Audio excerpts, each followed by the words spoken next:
Okay, so last night we had the driver clinic, and I'm going to go over the salient points from last night so that you can use those in your practice session. Let's begin with the setup, and I'll start with teeing the ball.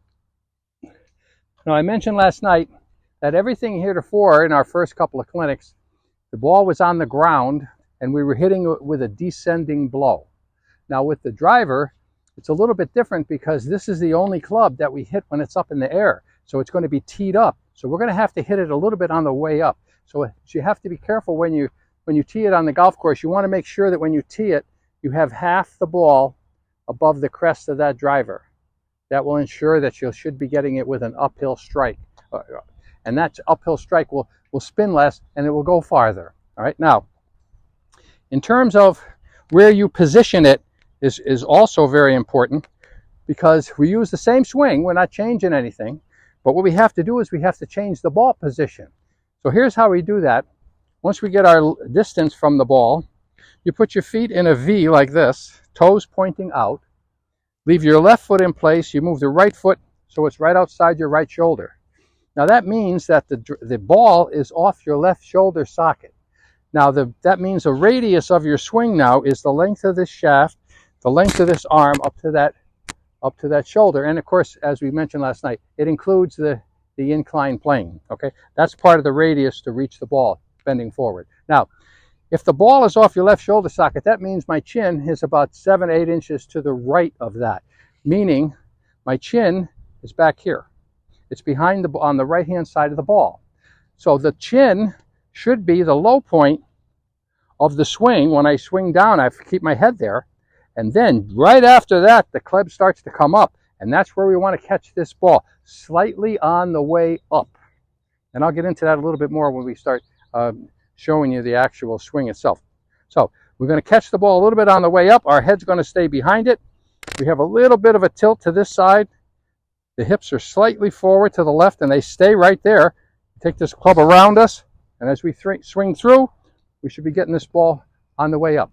Okay? Now, as far as taking this club back, when we take it back, the shoulders have to turn 90 degrees to the spine, just as we showed them last clinic with the 7-iron. Now, when I tilt forward, that means that my shoulders have to turn 90 to the spine, even though I'm tilted. So that means on the way back, left shoulder goes down. When the left shoulder goes down, the knees change flex. When the knees change flex, the hips rotate. When I go the other way, the left knee is going to straighten out. The right one's going to bend a little bit. Now, all this happened, this entire rotation from my knees, my hips, my torso, my shoulders, that all happened, but watch my hat.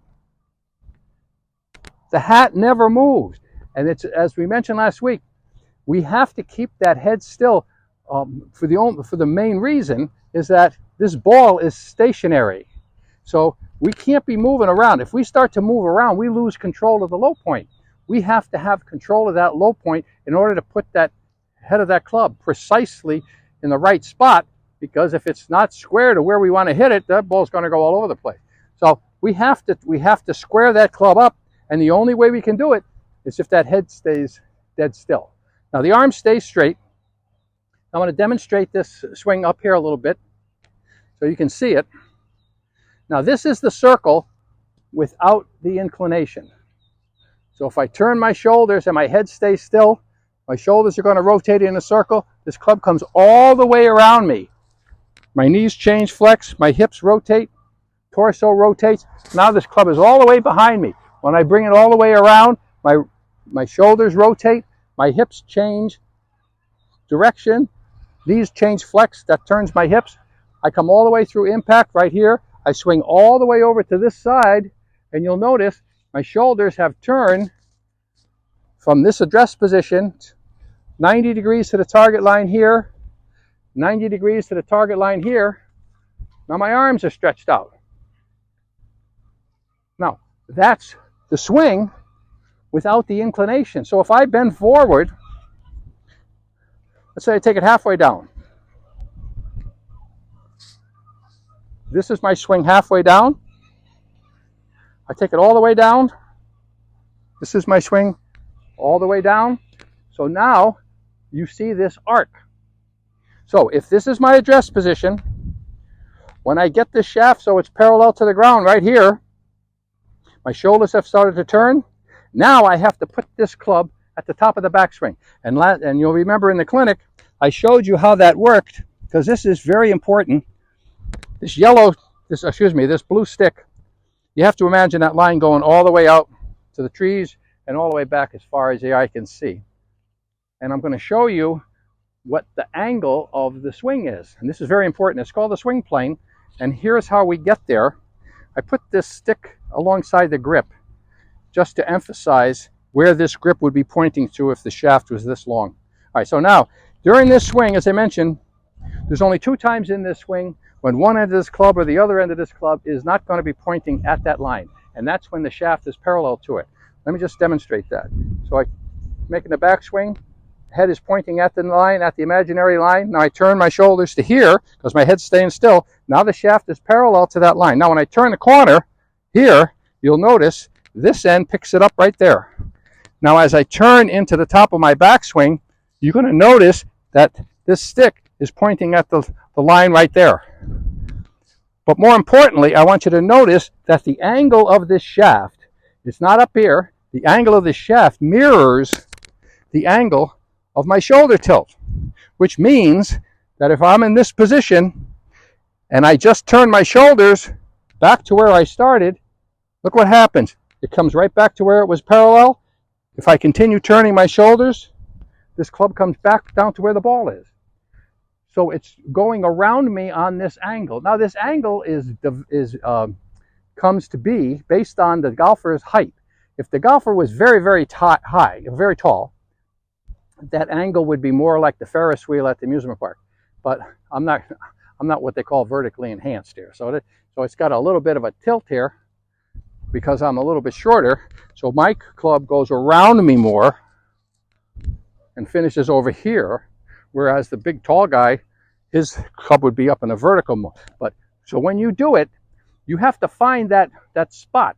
And here's how you do it. You're going to be pointing that club at an imaginary line there, and you'll notice that when you get it up here, if you look up at it, and if you did this in front of a sliding glass door or maybe a full-length mirror, you would see the angle of the shaft. So if it's pointing up like this, you got to get it into the angle that matches your shoulders.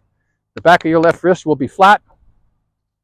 Okay, you don't want to have any play in here because that changes the face.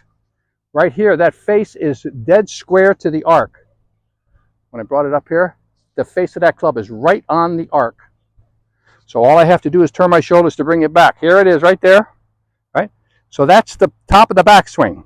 So now, if we know what the address position is, we know where we want to put the club at the top of the backswing, where do we want the club to go to in the downswing? So as we make the downswing, if you want to see where that is, you can put your arms on the shaft, put the butt of the club right against your, right above your belly button there.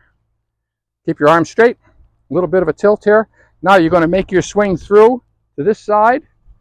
Now I still have my tilt. You can see that. The shaft is right against my body. My arms are straight. This is a great position to get to in your follow through. Now obviously when you're making a full swing, it's going to pass that point and then the club is going to release around you. But when you're practicing this, if you can get those arms to be in this position, hips are rotated 90 degrees to the target line, knee is 90 degrees to the target line, and my shoulder is 90 degrees to the target line. My right heel is off the ground, but my hat didn't move. And that's critical. So that's where we want to get to there. Now, the last piece that we talked about was how the wrists work. And I showed you that basically they work 2 ways. One, if this was a log and I was going to chop it, my wrists would work vertically like this. Okay? Now, if I was going to hit that log on the side, my wrists would come over here. This is where they would cock. This is up and down. This is on an angle. All right? Now, when I bring that club down, I have to release this. I have to release these wrists here. Now, what that doesn't do that doesn't square the face. So if I want to square that face, what I have to do is, you can see my logo on my glove is pointing right at the camera. What I have to do as I come into where the ball is for impact, this left hand has to turn and face the target. And when it turns and faces the target, the face squares. This releases and the left wrist turns, and that's how the wrists square, just like that. You can see how that works? I'm going to send, I think I sent, in the email I send out, I'm going to send a good picture of Tiger Woods doing that right from here to here. It's right in here that it happens. It can't happen up here. It's got to happen right when we get down to the ball. That's where the snap comes in. Okay, so those are the points, the salient points from last night, and what it looks like when we do it very easily here, just practicing, just squaring that face up. We're just going to bring that club back, turn it back, and when I turn it back down through, if I keep my head still, keep my arms straight, I went over the geometry last night.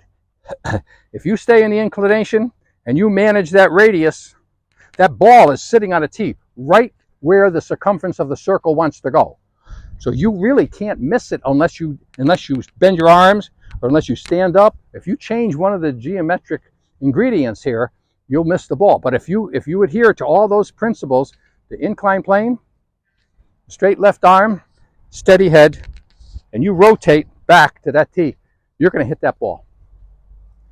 I know it's a lot of information, but you guys did good in the clinic. So thanks for watching, and I'll see you next week in the bunkers. Thanks.